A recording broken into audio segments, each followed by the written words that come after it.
dive into it. And if you guys are enjoying these kind of guides, please support the channel by dropping a thumbs up on the video and subscribing for more guides. So the common mistake number one is not joining an adventure squad. So to do that, you click on friends, you go to the right side, click on bonds, and then click on adventure squad. This basically, you need to have 5 people in your squad. You have to create with a minimum of 3, 1 tank and 1 healer. And I think you need to be level 28 or above. So once you have created this team, you can get some very good passive bonuses. So you can see here, the one I have unlocked, I can choose between attack 2% damage or max HP and defense. And as you play together more and more, you will level these up and get access to even more passives, which you can equip. And you will be able to get this as you play together. So make sure to join that squad, and guess what? You get a little cute mascot here too and some daily rewards. So the second mistake I see a lot of players making is investing their resources into the wrong things. And the 2 most common things I see is mercenaries and soul stones. So soul stones are the gems, basically that you can socket into different items. And I see people like investing into their blue ones and their purple ones. So I would not touch these. I will leave these at level 1 only. And you can see I made that mistake at the very beginning and I shouldn't have done that. But so I don't recommend you investing, so upgrading and cleansing anything below a 2-star epic, so which are the yellow ones. Okay. And as you get legendaries, you'll have to be replacing them, and which is why you don't want to invest too much into the lower tier ones, because you are replacing them, and the ones that you did invest into, they don't hold any additional value the higher level they are just basically dismantled for scraps.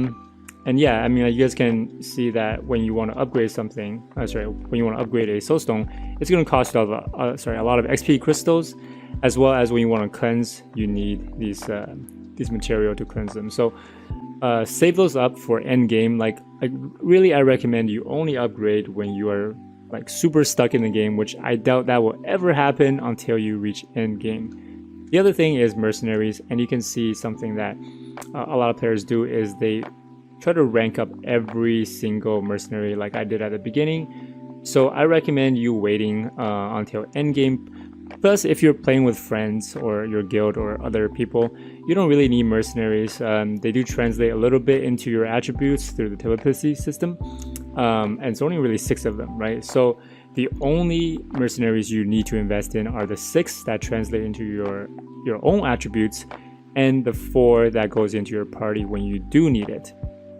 And I recommend you don't touch anything below epic. So only yellow and oranges should be invested into through upgrading their rank, their keepsake, and their skills. Of course, not everyone is going to get that many legendaries, so some of the epic are pretty decent as well if you're able to get your hands on some of them. But like I said, wait till the end game before you start to invest in them, because you only need 6 for telepathy and 4 for your party. All right.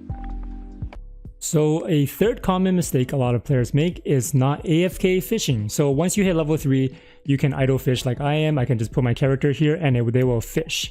The reason you want to do this is because you get a lot of goodies. And one thing you get that every player will need is these talent fishes. Wooden fishes and some other ones, they will give you talents. You can use them up to 20 times a day. So I already used 19 times, so I can use one more and I'll show you.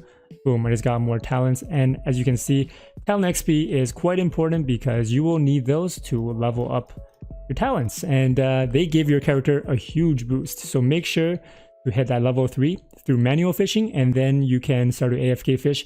And keep in mind, when you AFK fish, you're gonna get a lot of really good stuff you can exchange for some goodies down the road. You can see here I can exchange all of these, and if you look at the other shops, you can also exchange some of the more rare stuff. And once you get to the legendary fish, you can exchange for some really good stuff. All right, so make sure to do that. Oh, and I forgot to mention one thing. You can actually sell the fishes for points or to other players. So to sell it for points, you go to sell in shop, and you will get fishing coins. So when you sell these fishes for coins, you can actually go to the buy tab and you can buy some very good stuff once you've saved enough. For example, like legendary class battle pets, soul stones, and all that kind of goodies. The other thing is you can sell to other players in the trading post, and all you have to do is head to the trading post and then pick a price and then sell it. So guys, please fish. It's going to help you a lot. So the fourth mistake I see a lot of players make is not sending affinity gifts to the NPCs. And at first it may not look like much, but every NPC can give you some really good awards as you give them more gifts. So you can see here, they give you XP stones, soul stars, and quite a bit of it. Silver, quite a bit of that as well, and a lot more as you keep sending them affinity gifts. As you can see here, like it gets to some pretty high levels, right? So what I recommend is picking like I would go to the NPC tab in the adventure tab and really take a look at what each NPC gives you, because some of them give you some really good benefits, and I really recommend just focusing on one or the other.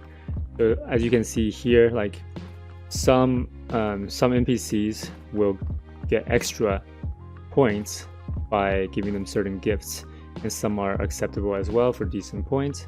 So like if we go to this girl here, she loves these flowers, so I give her a flower, boom, I'm level 2 already, and I get some extra HP or other stats from it. So definitely do that, guys. I see a lot of you guys missing that, so make sure you do that and you will get a lot of good stuff from the NPCs for endgame.